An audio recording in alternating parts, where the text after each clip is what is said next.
elegant listeners, and welcome to Go, my favorite sports team. Today, we have another fantastic guest. When Mark gets busy, I got to make up for it, and I get even better people to come on the podcast. So we have somebody who's only lost to James Harden by one shot in a three-point contest. He's an influencer marketing extraordinaire, expert in the field, professional esports gamer when it comes to like Madden and NCAA football, as far as I'm concerned. So we have GoodGameBro, Douglas Veney. I'm going to be honest. If I ever win an award for anything, I'm going to be like, yeah, I need Tyler to go ahead and just do my intro, because that was the greatest intro of all time. I hate talking about myself, but that was a great intro. I was like, man, I feel great. Thank you. Thank you. Thanks for having me on. You know, if you ever need somebody like you're getting into the creator boxing area, I'll announce you. I got it. Listen, it would be the shortest creator boxing event of all time. They would be like, there's Good Game Brother, and he's on the mat. It would just be very quick. It would be very quick. The intro would be longer than the match, I promise you. Yeah, so really what we should get you into is more of like the basketball creator showdowns that are happening. And then I would probably tear my Achilles like I did 2 years ago. But I feel like I'm at a point in my life where like athleticism is gone, and I just look back at old memories. Everything is gone now. Yeah, we're just getting old, you know? Yeah. Oh, man, it happens. But today we get to talk about you, your sports life, how you got into your career that it is today, especially in content creation, which you focus on sports games, which is highly related to this. And I'm actually been fascinated ever since I met you at the St. Jude fundraiser using fantasy football with CBS Sports. Huge shout out to Noah and Paul and McLaffy Taffy, good people who kind of threw all of that together alongside St. Jude and CBS. Yeah, it's been a great time. I feel bad that I've had to destroy your team a time or two, or maybe win a championship here or there. I didn't want to bring it up, but I was like, maybe. Hey, listen, my goal is just not to get last. I respect that. If I get last, then everyone who listens to this podcast be like, we can't trust Tyler. No. As long as I'm not last, I feel safe. That's Noah's job, I feel like. So yeah. He brings on some people that don't know what they're doing. It makes my life easy. For sure. It's like, oh, you don't know who to draft? Let me help you. But then it's all chaos anyways. That entire draft is just like, it starts competitive, and then at the end, we're all just like doing this. Like, how did this happen? What is going on? It's chaos. Well, especially this last one. None of us, I think, ended up with our team, except Noah, who, by the way, still didn't win. It's karma. It's karma for putting us through what he put us through at this point, in my opinion. Sorry, Noah. It is what it is. No, but you've raised a lot of money for St. Jude on your own accord as well. So like that's been a big part of your creator journey. But I'm really curious about your entire sports life, how it led into your career, how it led into content creation itself. Like, what was it like growing up? What was your first interaction with sports as a kid? It's a great question. So I'm from a really small town. There's maybe 4,000 people. Shout out Luray, Virginia. It's literally in the middle of nowhere. It's in between two mountains, but it's a great place to grow up if you want to make sure you either can like get in trouble or play sports. And so I was like, I'm going to play sports. So I'm the youngest kid in my family. I have a half brother, I have an older sister, and they were always doing something. And so I was like, well, I want to do something too. So I would be out in the driveway playing basketball. I would ride my bike to my friends' houses, and we would like go to the courts, play basketball as much as we could. We would invent sports. We would play, like if we could find it, we would do it. So we would do like a tennis ball, because we didn't have a baseball. We used a tennis ball and a baseball bat or a stick, and we would play like some modified version of baseball or kickball. Like any opportunity we had to play sports, we would. And then, you get older, you play organized sports. And that path was like, I can talk about like high school and stuff. Like I was playing in high school, my sophomore year, we got really close to the state Final Four. Oh, wow. For Virginia. And we played, you talk about getting humble. Like every kid kind of grows up, if you love sports and you have this dream of like, I'm going to be a professional athlete. And I was like, I had two paths that I thought I could go down. I was like, I'll either be in the NBA, or if that doesn't work out, the other job that must be easy to do is going to be an ESPN broadcaster, because I watched Stuart Scott and Scott Van Pelt. And I was like, that's what I'll do. Sophomore year of high school, it kind of kicked in like, I'm not going to the NBA, because we played Alta Vista High School, and they had a guy named Kenny Hunt. He was maybe 5'9". They had another guy named Jeremy Booth, who was probably 6'4", and I'm maybe 5'10" at this time. I'm the sixth man coming off the bench, and our starting point guard gets in foul trouble. So my coach is like, Doug, you're in.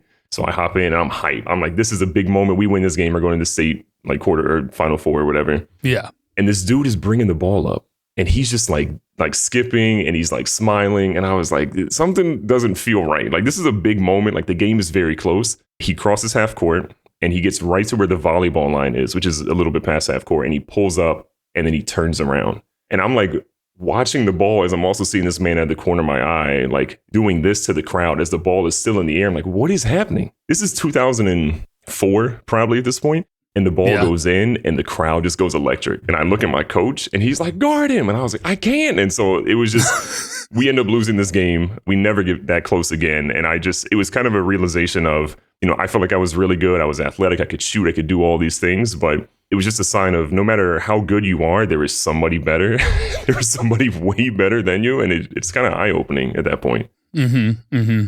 Were you around the same height as you are now, like in high school, or did you hit your growth spurt like later? No, I lied. So, you would have like scouting report sheets and it would say like, this person's position and their height. My high school, my starting center was 5'11", 6 feet tall. I was 6 feet tall my senior year, and I was playing either point guard, shooting guard, small forward, power forward, or center, depending on who we were playing and who was in foul trouble. So I'm naturally a guard, but I would have to sometimes play center if the dude needed a break, and they're like, we need a tall guy in there. Utility player.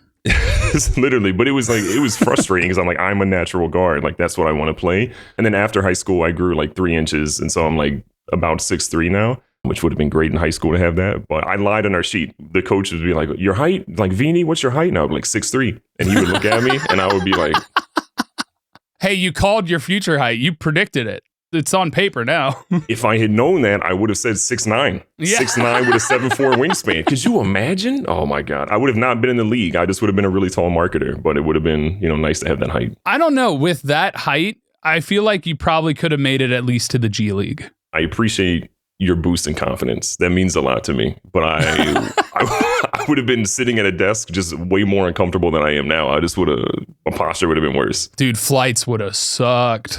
I don't know if you would have been taking as many flights to go and check out people's games and give them reviews and feedback like you did. Listen, every time I see somebody that's like taller than me on a flight, it's like when you see someone and you just feel like you can connect with them. And so it's always like a head nod. And it's like, I know the pain you're going through, buddy. But then you get like the 5'5" dude that like cranks his seat back immediately. Oh, and I'm like, God. I hate you. I will tap someone on their shoulder. Like, please. So the crazy thing about that, as much as we get mad at the person who reclines their seat, right? In a lot of ways, it's like, I matter more. But in reality, seats used to have more space to where that wasn't as big of an issue.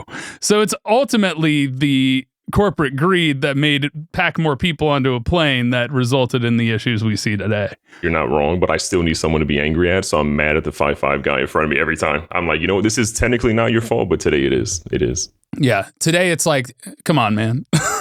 Why you do this? Why you do this? You know what? ESPN, they used to have that Come On Man segment. They need to do that for people IRL.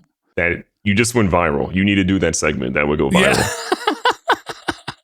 You solved it right there. You're literally, you post that, you're going viral. And it's like, well. Copyrighted, trademarked, nobody steal it. This is going public on one of these days, but I don't know which day. It would be too good. Write that down. And then if you don't, I'm giving you 3 weeks to use that. If you don't, it's maybe stolen. Oh man, 3 weeks, that's a short amount of time in today's day and age. Oh man, so you grew up mostly playing basketball. Were you into baseball? What other sports were you doing growing up? Yeah, it's a great question. So I played every sport I could growing up, but again, small town, so like we didn't have funding to do. We basically had basketball, football, baseball. If you wanted to play soccer, they were just like, what's that? We don't know what it is. You got to drive real far to do that. Super far. You got to drive outside of the valley. So it's like 45 minutes to an hour to do that. But I played baseball. Baseball was actually my best sport.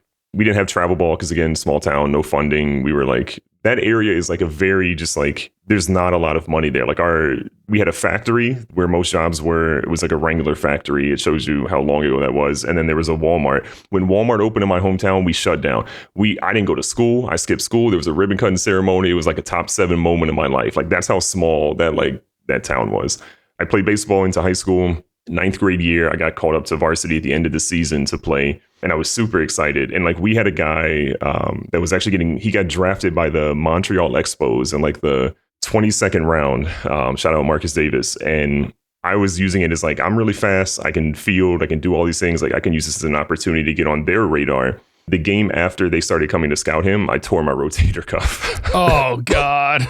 So that kind of derailed baseball a bit. And then I played football for a while. You're going to sense a theme of injuries. I played football, and then I just kept getting concussions. Like I was a quarterback, and then they would also put me a kick return, which just feels like the craziest thing possible to do from like a combination perspective. Yeah. But I had multiple concussions, and then it was just sort of like, this is not the path that I want to go down. And basketball was like, you could still get injured, but it's a contact sport without getting a concussion, hopefully. So that just became like an easier path for me to go down at that point. Makes sense. It seems like we have had similar experiences in the sports realm with injuries. So it's not fun. This is why I felt like we connected, despite the fact that you're a Steelers fan, but I mean, I just feel bad for you for rooting for a terrible team, but hey, but at least there's a level of respect because I'm not jumping on or off as a bandwagon boy. We had probably an hour conversation where you were just waxing poetic about the Bengals, but also being frustrated with like things they had done. But also it was like, our year's coming and you got Burrow and you got Jamar. But it's like, we have similar fates right now because neither one of our teams are terrible, but they're not great. They have like glaring holes, and it's just frustrating on Sundays, I feel like, right now. For sure. I didn't watch a single Bengals game last year because I was like, I can't. You didn't miss much, No. You didn't miss many W's, so it's No, I saw like a little bit when I was at home around the holidays with my dad. Obviously, he's watching the Bengals, so I saw like the last few games, which were fine because I got to see Burrow come back and perform admirably in a lot of different ways. So I missed his one really bad game, and I'm glad I missed that one. You can always watch Aaron Rodgers with my Steelers. That's a double whammy. I don't care who you ask. He's not a great person, and add on to he was not playing well. My kids ask when I would like I don't like watching Steelers games a lot right now because it's just frustrating. And I'd have the game up and I'd be somewhere in the house, and my kids would be like, "Who's that guy, number 8?" And I was like, that's the quarterback of the Steelers right now. His name is Aaron Rodgers. He was amazing a long time ago, but now it's kind of like daddy being out in the backyard throwing a football. It's not very pretty. And they're like, how old is he? He's in his 40s. And they're like, you can play football in your 40s? I was like, technically, yes, but you should not. You should not. You should not be able to. Unless you're a kicker. Yeah. And I'm like ranting to my kids about how frustrated I am about Aaron Rodgers being the quarterback. And there's 5 and 8. And they're just like, why? Oh, can we just go play? And I'm like, yeah, I'm sorry. I'm talking about football. You guys have no idea. I'm sorry. Yeah, Dad, can we go shoot hoops and you dunk on us again? Listen, that's tough love.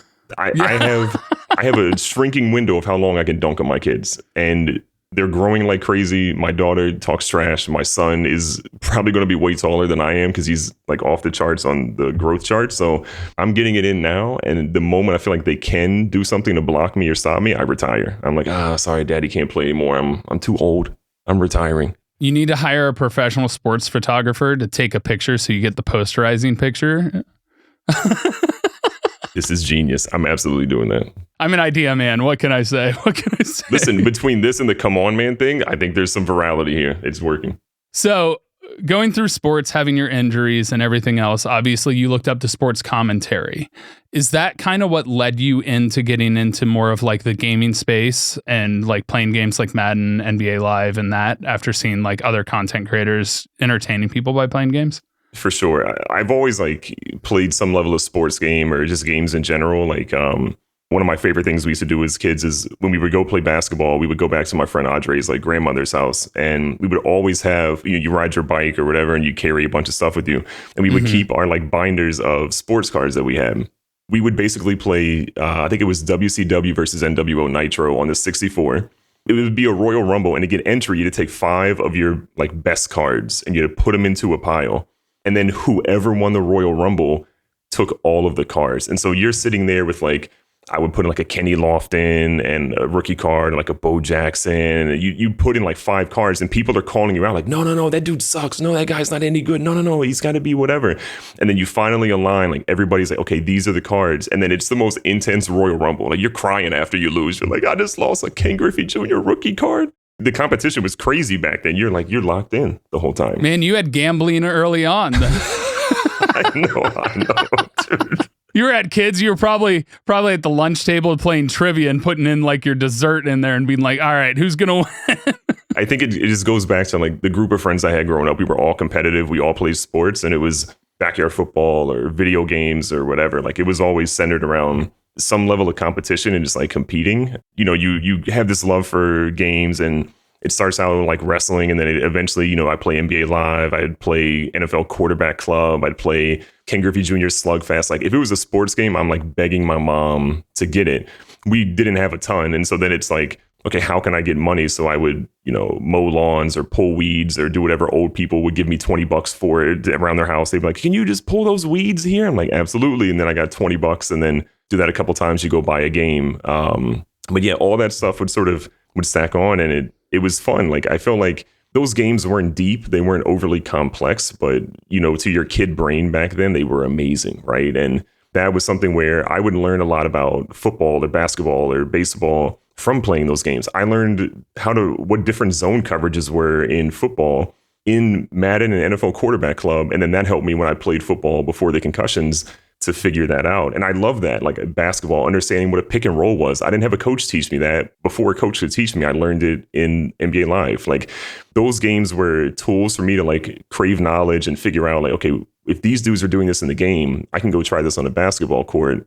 And just some level of like that, and one mixtape probably back then, which was huge too. Like those are what really like fueled me. And then you get to watch Stuart Scott or Scott Van Pelt, and it's marrying this sort of storytelling of what's happening in the game, but not just reciting it. It's not just like, oh, he shoots a three and he goes on the court or whatever. It's like Stuart Scott saying cooler than the other side of the pillow. Like that still is ingrained in my brain as like one of the coolest phrases, you know? And I just viewed those guys as I learned as I got older. Like, I can't go pro in a sport, obviously now, but this seems like a feasible path. It was not, but like that seemed like a feasible path. And when it wasn't, YouTube, live streaming, that was the natural progression. So it was definitely the path that I felt like I had a chance to do then. Yeah. So growing up, you kind of were like sports and video games were like the big two things that you put your passion and your energy into, and a little bit of gambling in the middle to raise the stakes against your friends. But yeah, that's crazy. It actually reminds me of like my brother and I pooled our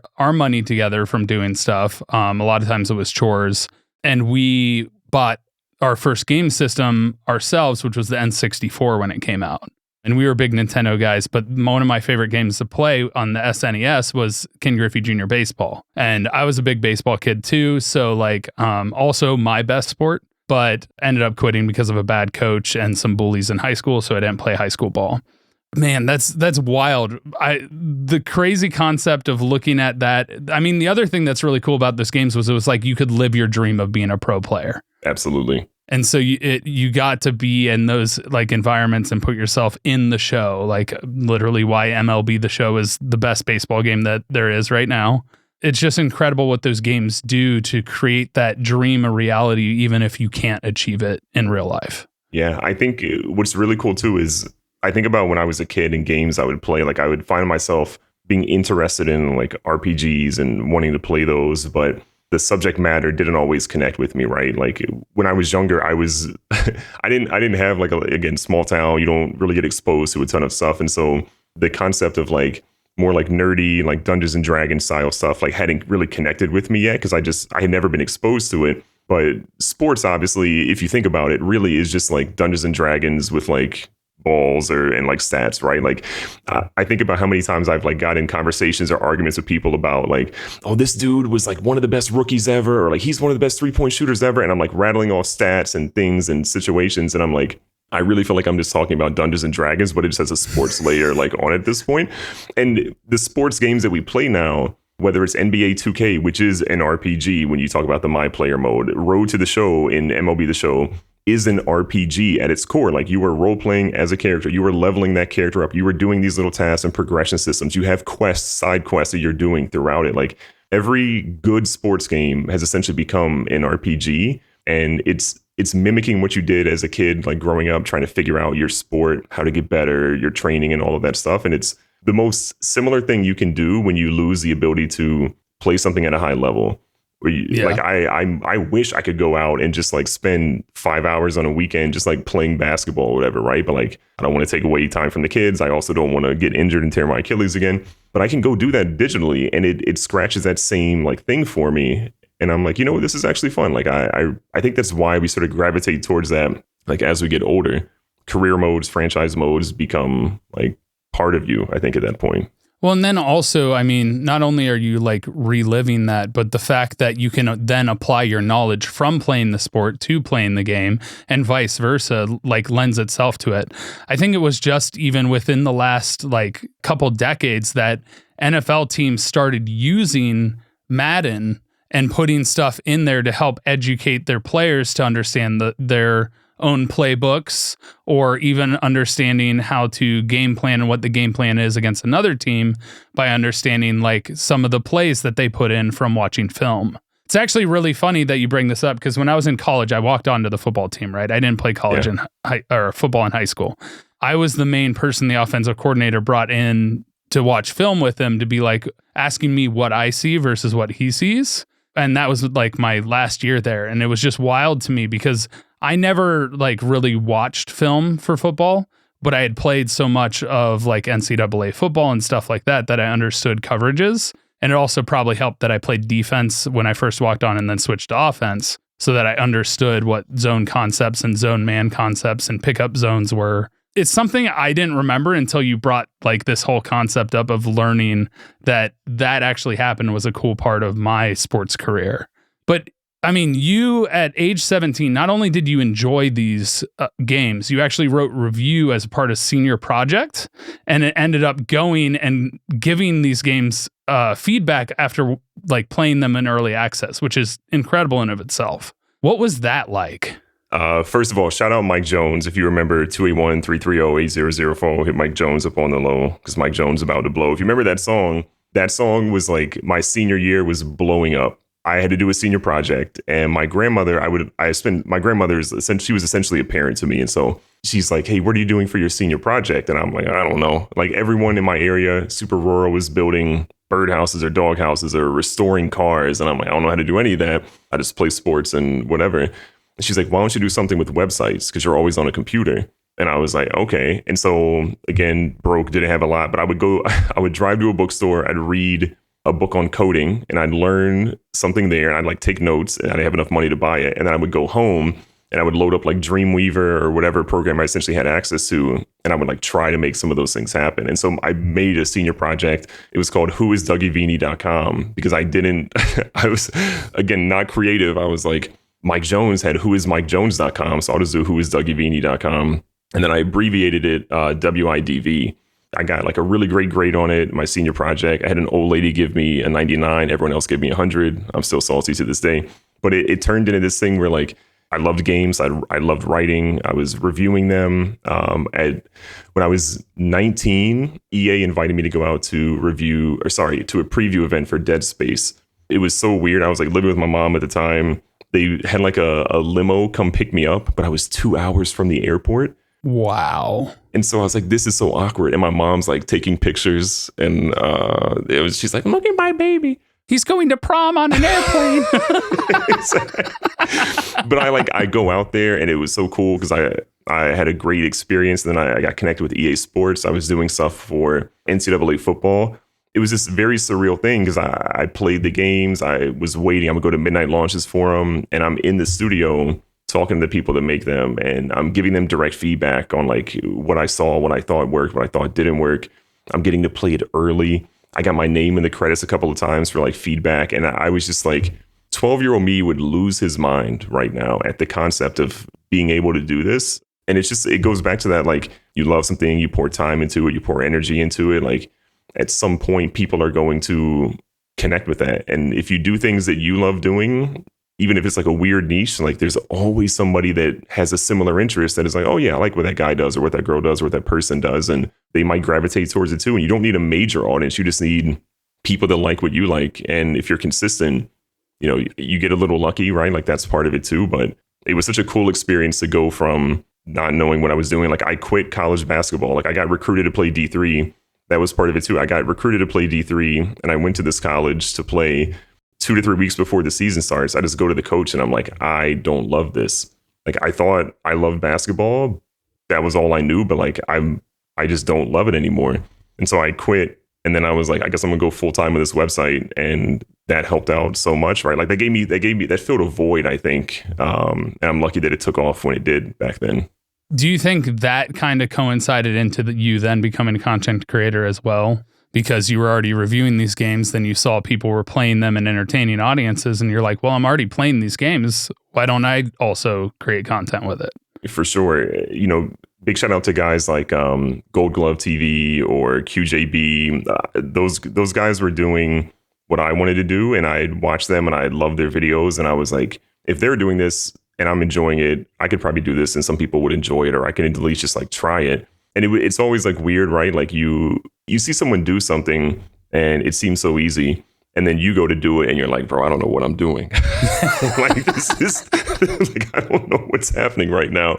You get through the technical issues, you get over hearing your own voice for the first time, like in a recording, which is always like not a fun experience, right? You look at yourself on camera and you're like, why am I making that face? Or like, why, like, what am I doing right now? Like, what is happening? You get past that awkward stage and then you just realize like, I really love this. And it gave me the same feeling that I made when I would like make a shot in a game or make a great catch or get a hit or whatever. It was that same sort of like dopamine hit.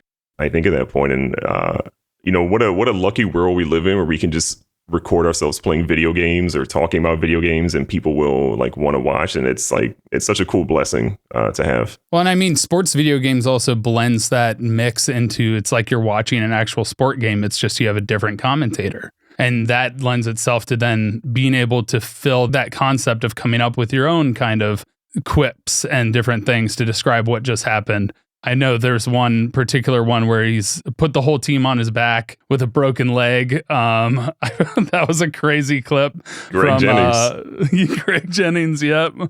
The crazier part too is like how much this has led to for you. I mean, I don't know if this what led you into wanting to pursue marketing, but I mean, you ended up going and being the head of influencer and esports marketing over at Nestle, where, I mean, you executed a deal with DK Metcalf and Under Armour to create his custom cleats. You had planned and implemented the most successful influencer campaign in Hot Pockets in Nestle history with Hot Pockets for Bits, which is with content creators all across Twitch. You were recognized by Forbes themselves as a top influencer marketer by Business Insider, and Forbes for turning that passion into a career. Yeah. Again, what a weird world. I feel like I'm old because like some of the stuff I forget, I'm like, dang, yeah, you're right. Like I did forget about some of that, but Nestle was such a cool opportunity.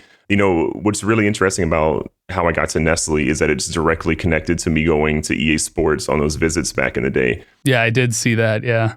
I would go down there and I would review, and I was going to get a preview on Fight Night. Might have been round 3 or 4. I don't remember which one it was, but I'm going to Vancouver. I go to this event. They have us all check into the hotel and we go to this small bar in Vancouver. And I'm like 19-ish at this point, and I'm just excited. I'm like, I'm out of the country. This is so crazy. Like, oh my God, I'm in Canada. That's your first time outside of the country? My mom's actually Canadian, so I had been like with her and his family, but I'd never been by myself. This is like a big deal for me. I get there, I check in, I go to the bar. There's a bunch of EA people there and a bunch of the creators and people that are there. And this dude is like on the 6th and he's playing Fight Night round 3 and he's cooking everybody. I'm like, I'm nice at that game. I used to play that at like basketball camps or whatever and just like hustle people for like money on that. So I was like, I'll absolutely destroy this dude. And I go over, I was like, hey, you running? And he's like, yeah. He's like, you want to run? And I was like, yeah. He's like, oh, I needed another win. And I was like, oh, alrighty. So I like hop on the 6 and I was like, there's no way. And I think he said, pick anybody you want. And I was like, I'm going Muhammad Ali. So I picked Muhammad Ali, who is my favorite boxer of all time. And he picked, it might have been James Toney, I think. And there was a glitch with James Toney that I didn't know, but he works for EA. So he knew, where you could spam body punches. And so literally 30 seconds into the fight, he's thrown like 100 body punches. And Muhammad Ali is just like on his back, like just the lights are going crazy. And I lose and he's dying laughing. That guy actually becomes one of my best friends. Shout out to Justin. He was at EA for a long time. And when he left EA, Nestle was like, hey, we want you to build your dream marketing team. And I had been working at Rosetta Stone for a while at this point. And he called me up, and it's a couple months before our wedding. And he's like, hey, what do you think about moving to Cleveland and come work for Nestle? I was like, bro, I'm not moving to Cleveland. Like, there's nothing enticing about Cleveland. Like, there's nothing that makes me want to come there at this point. Well, and I'm from Cincinnati, Ohio, and there's nothing in Cleveland. You've seen the Cleveland tourism videos, like Yeah, there's no shot. We get married, and my wife and I were like, I was up for a job promotion at Rosetta Stone, but I would have had to move to DC. And my wife and I go on a trip to DC together. She's working remotely there, and she ends up just like hating DC. She's like, I don't want to live here. Like, this is terrible. Like, if we want to have kids, like, this is just a terrible place to like raise kids, because like the cost of everything is so crazy. We were living in a college town, so like it was a crazy difference. I text him, and he's like, I still got an opening. And I was like, if we can come on a visit, like I'll think about it. And we go, we hit it off, and I end up getting that job there, and the opportunity to like shape at Nestle, which is the world's largest food and beverage CPG, consumer packaged goods company, like in the world. Like, that was so cool, because I got to bring gaming and influencer marketing to Midwestern marketers who, like, you talked about influencers. They were like, we don't know. They had misconceptions or just no idea, or just weren't putting budgets. And the DK Metcalf thing was so sick. I hustled so hard to make that work. Like, I had to hit up people on LinkedIn and Under Armour to get them to give me clearance to do the custom shoes. And we had a really talented artist on our team named Emily that just like crushed the design for those. And I got to work with I got to bring Hot Pockets and do the Hot Pockets for Bitch thing, which like took off. And the Business Insider thing was just like surreal. Like, when they reached out to me, I was like, I don't feel like I deserve that. I still don't at this point, but it was like such a cool moment of like recognition for like all the hard work you put in. But I'm like super thankful. And like, again, I believe that a lot of what you do in life is like the relationships that you make, whether that's through sports or whatever. Like, I don't believe in being like super rude to somebody or being hyper negative to somebody. Like, it doesn't do anything other than maybe make you feel good in the moment, but it might cascade negatively for that person, or that person might be somebody who can help you out in the future. And not that you're doing it for like that reason, but it's like, I feel like karma is real, and you should treat people how you want to be treated. And sometimes it helps you, sometimes it has no effect, but sometimes it just makes that person's life easier. And I think you should be considerate of that in the end. Well, and kindness has no cost. It's a great saying. I love that. I mean, I wouldn't be here doing this podcast. First of all, Mark had to talk me into doing this podcast. But I grew up with Mark, and there are plenty of times I could have been mean to him and different stuff like that. He was the quiet kid in the wrestling room, and we were around the same weight class. And I don't know, he was very introverted, and I just kept bothering him. As you do to an introvert. Yeah. And so that's how I ended up here. I mean, think about it. Almost 10 years ago, Mark called me up when I was working selling cars after I got my master's degree and couldn't find a job in the sports industry. And he's like, hey, you want to come out and work with me? 3 months later, I'm producing a choose your own adventure that leads to the eventual fluctuation and different escalations that Mark has gotten to then making his own movie. Just crazy. Like you say, it's wild how different things happen in our lives, and a lot of it has to do with just treating people with kindness. Which is the easiest thing in the world. It's not even a hard thing to do. Like, with my young kids, I do tell them, life is about like making choices, right? There are easy choices and there are hard choices. Sometimes being kind is the easy choice, and sometimes being kind is the hard choice. And I use, my son and daughter are like best friends, but there's like 15% of the time where like little brother gets on big sister's nerves, or big sister's like bossing around little brother. And I'm like, these are the hard times to be like kind and, be forgiving and say it's okay and whatever. But I was like, when you can forgive somebody when it's really difficult, that's the biggest sign of like, they want to be grown up so bad. I'm like, that's how you become a grown up. Like, you're a grown up when you can forgive somebody when it's hard to do. And so they're like, okay. But I like, that teaches me sometimes too. Like, I have to remember that I can't just teach them that. I have to like live that at the same time. Yeah. Lead by example.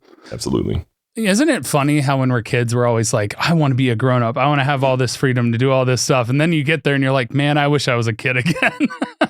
I'm like, please enjoy being a kid. Like, youth is wasted on the youth. Like, please enjoy being a kid. If you could, it's every adult says it. Like, if I could go back and if I had known, if I had listened to my coach when they told me this, or listened to this person when they told me this, and didn't think I knew everything, how different life could be. But you got to go through that at the same time. For sure. Well, one of the other really cool things in your career is you have been immortalized in video games as a playable character in 3 different titles, 6 total different games.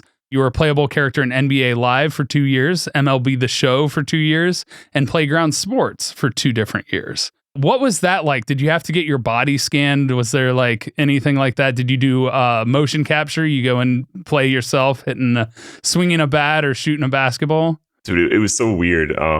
Each one was like very different. Unfortunately, they couldn't do a body scan because they said I was too absolutely ripped and in shape to do that. Maybe that was a lie. I'm not sure. It would break the machine. Yeah, technology wasn't ready for this athleticism back then. Each one was different. I think the playgrounds, NBA 2K playgrounds or NBA playgrounds, then 2K playgrounds, that was just like, hey, we need some high res photos of you and we're going to like sculpt the character to look like you. That's been one of my favorite ones because it's a game that my kids can play. Like they still are like want to show their friends like, hey, my dad's in a video game. And like, that's so cool to me.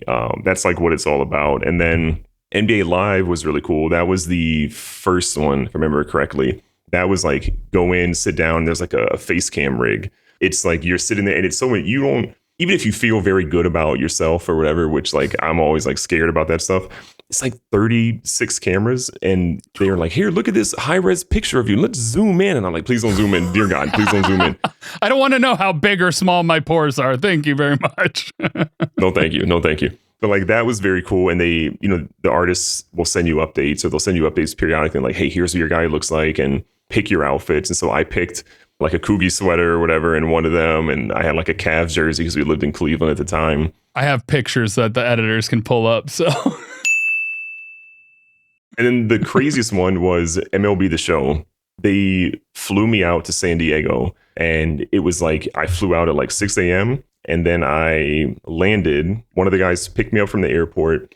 They took me straight to the mocap studio and for like 3 hours I wore... You don't realize what a mocap suit feels like or looks like until you put it on and you're like, this is what I look like? This is what I look like?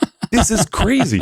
But so they have like ping pong balls everywhere and they didn't have shoes that fit me. So they had to like modify. It was just like this whole chaotic thing as you're profusely sweating in this suit under insane lights. You're getting to swing a bat and do all these things. And they wanted to get my my actual like stance down, my swing down, how I celebrated, which is the coolest part. And so I did a ton. I did like 30 different home run or hitting celebrations. But my favorite one is after I would like do a home run, I took the bat and I slammed it down on home plate. And so it stood vertical and then I just like walked off. And that was like my favorite one. But they had to take duct tape because we couldn't get the bat to stay without it. So I had duct tape on the end of the bat and I just like slam it down.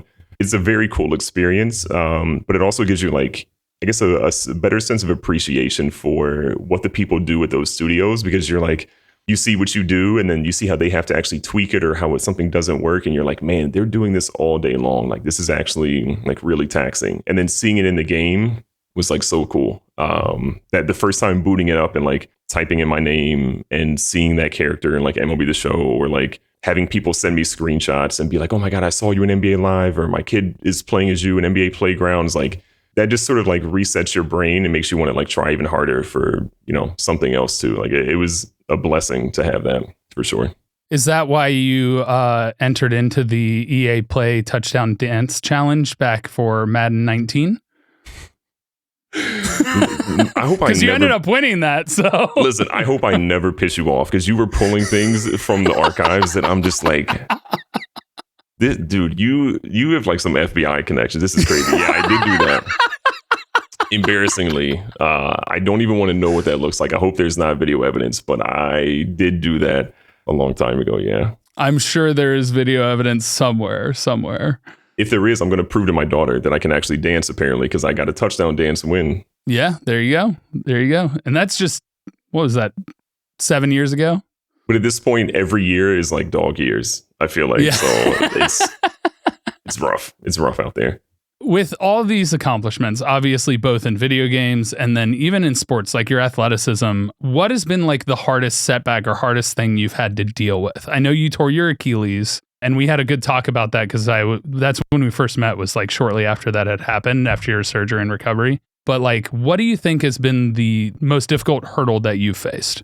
I mean, I think tearing my Achilles was probably the roughest thing I think I've ever personally been through outside of like death, right? Like I think taking death outside of it, the Achilles was tough because I had never had like, even when I tore my my rotator cuff, like I still had range of movement where I could do some things. I just couldn't do throwing and some other things, right? So there was like, I wasn't helpless. Tearing my Achilles was tough because, like, again, I have 2 young kids. My wife was having to like do so much, and I pride myself on like being super active and doing all these things. And even with all the content creation stuff that I do through videos or streaming, if I can't be the dad that I like want to be, the dad that I have in my mind's eye, I would quit it all. Like my kids are not in 30, 40 years going to be like, oh, my dad was a great YouTuber or streamer. Like, they don't care, right? Like, they want to know, was I at their games? Was I reading them bedtime stories? Was I really fun to be around? Did I make them laugh? Like, did I pick them up from the bus every day? And tearing my Achilles was like a mental just, dude, it was a rough period of months. I tore it. My daughter's birthday is January 7th. We go to her birthday party. We have a great time. All her little friends are there.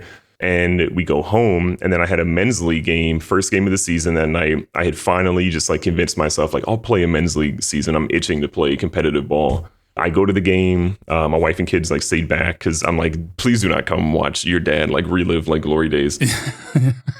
I'm out there, and I have like 30 some points. There's 2 minutes left in the game. I have been talking trash all game long with this other guy, and we're up like 18 or 20 points. This guy bumps me. I step back. I plant my toe down, and I try to push off, and it just snaps. And I look at the ref. I was like, yo, he kicked me.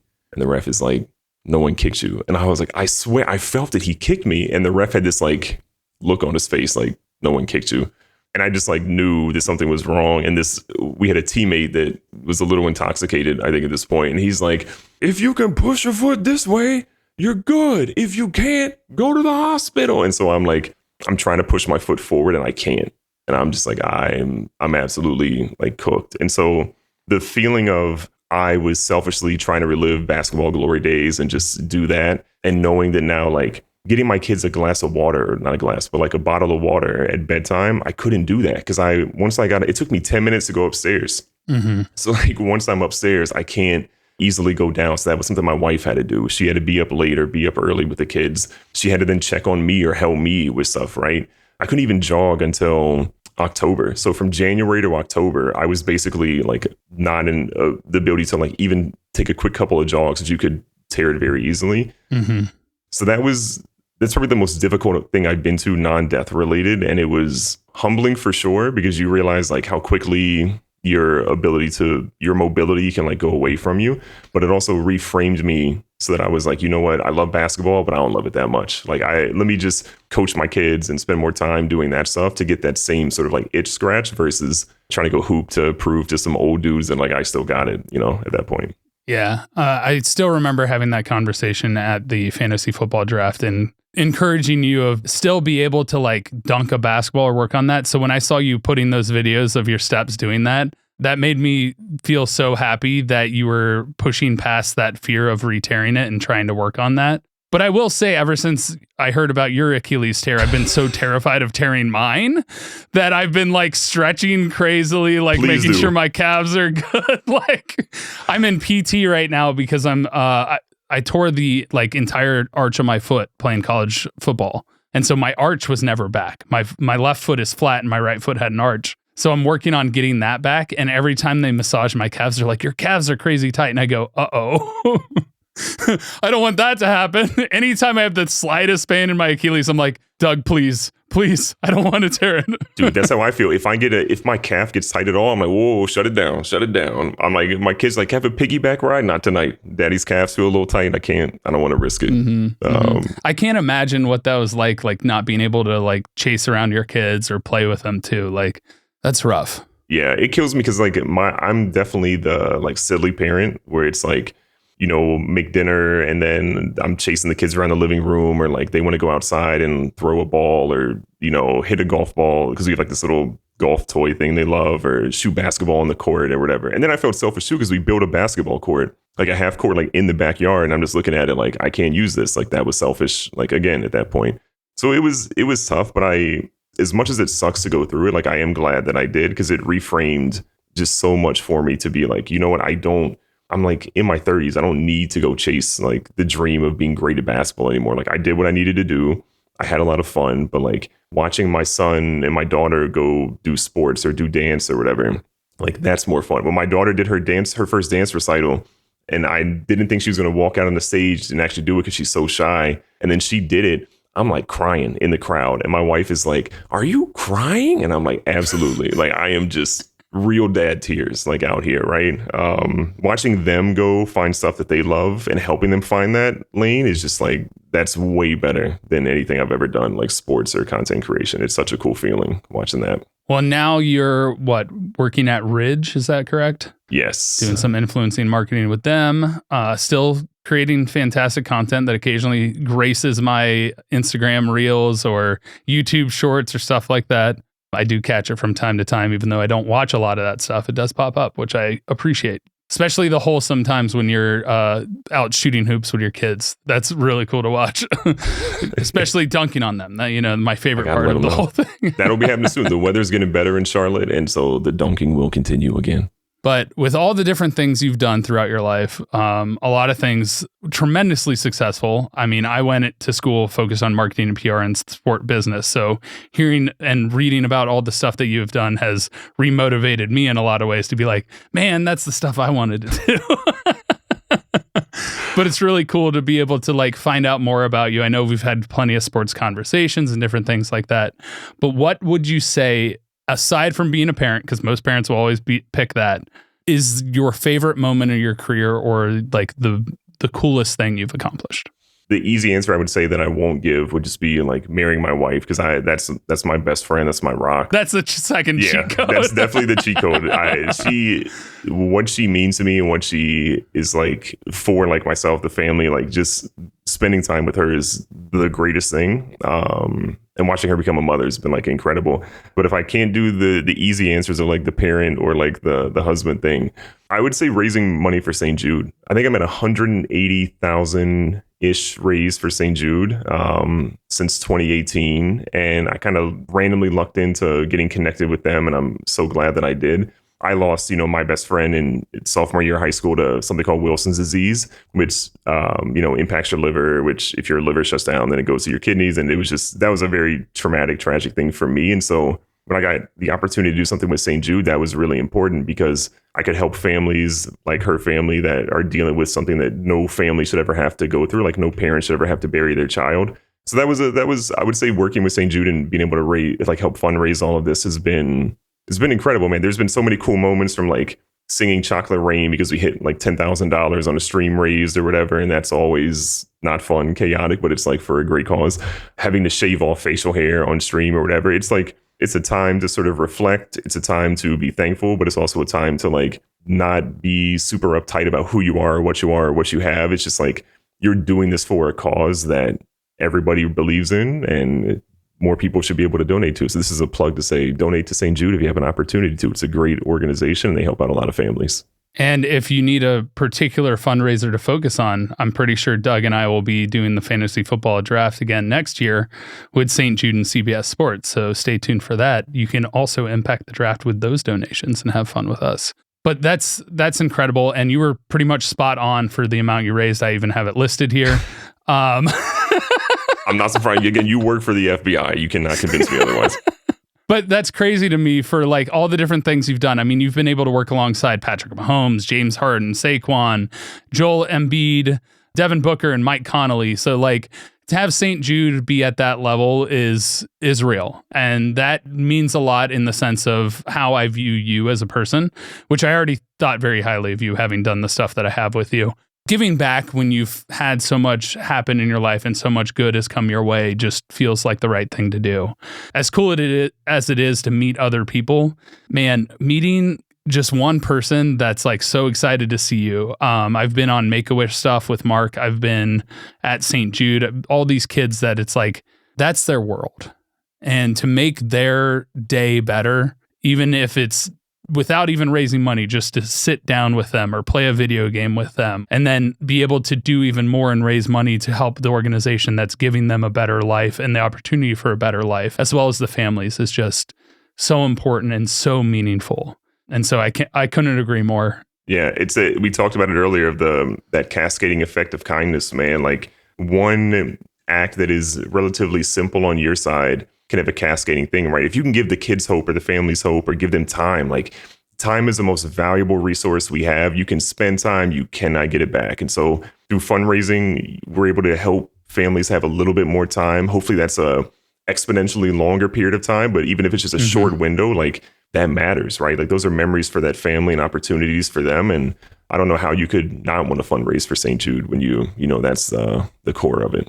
Well, that seems like a good note to wrap up on, but because it is the namesake of the podcast, name is Go My Favorite Sports Team. I got to hear who your favorite sports team is. I'm ready for it to be the one that I don't want it to be. But also, if you want to go ahead and name your favorite athlete as well, either one or both, it's up to you. The floor is yours for that. I appreciate it. First of all, thanks again for having me on. My favorite sports team is begrudgingly the Pittsburgh Steelers. It's a rough time out there for the Steelers right now. But my favorite athlete of all time is none other than the greatest basketball player of all time. Unquestioned, no one can top him.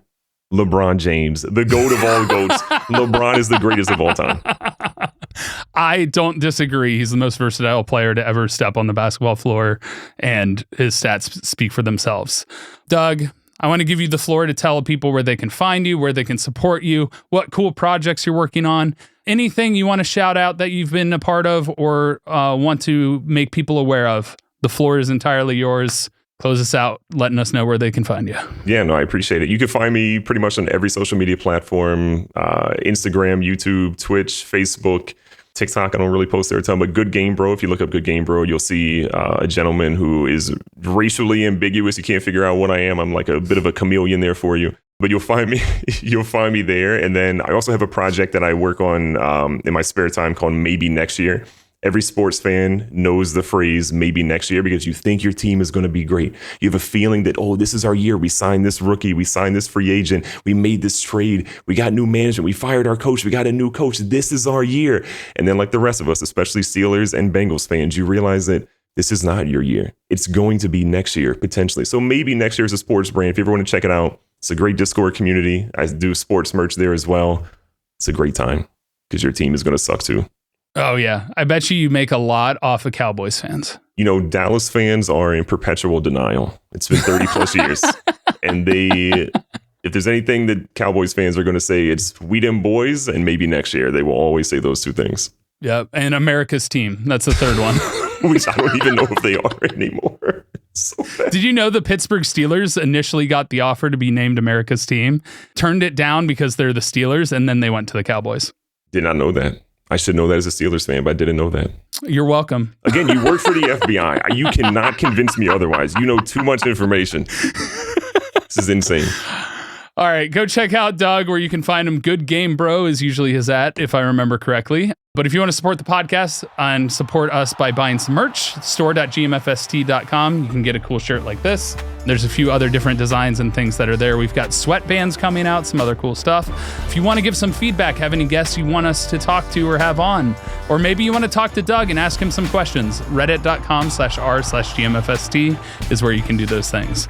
That's going to do it for us here. Thank you for coming on. Thank you for a great conversation as always. I'm sure I'll see you around. We'll talk again, but absolutely. Appreciate you. Thank you. Bye, everyone.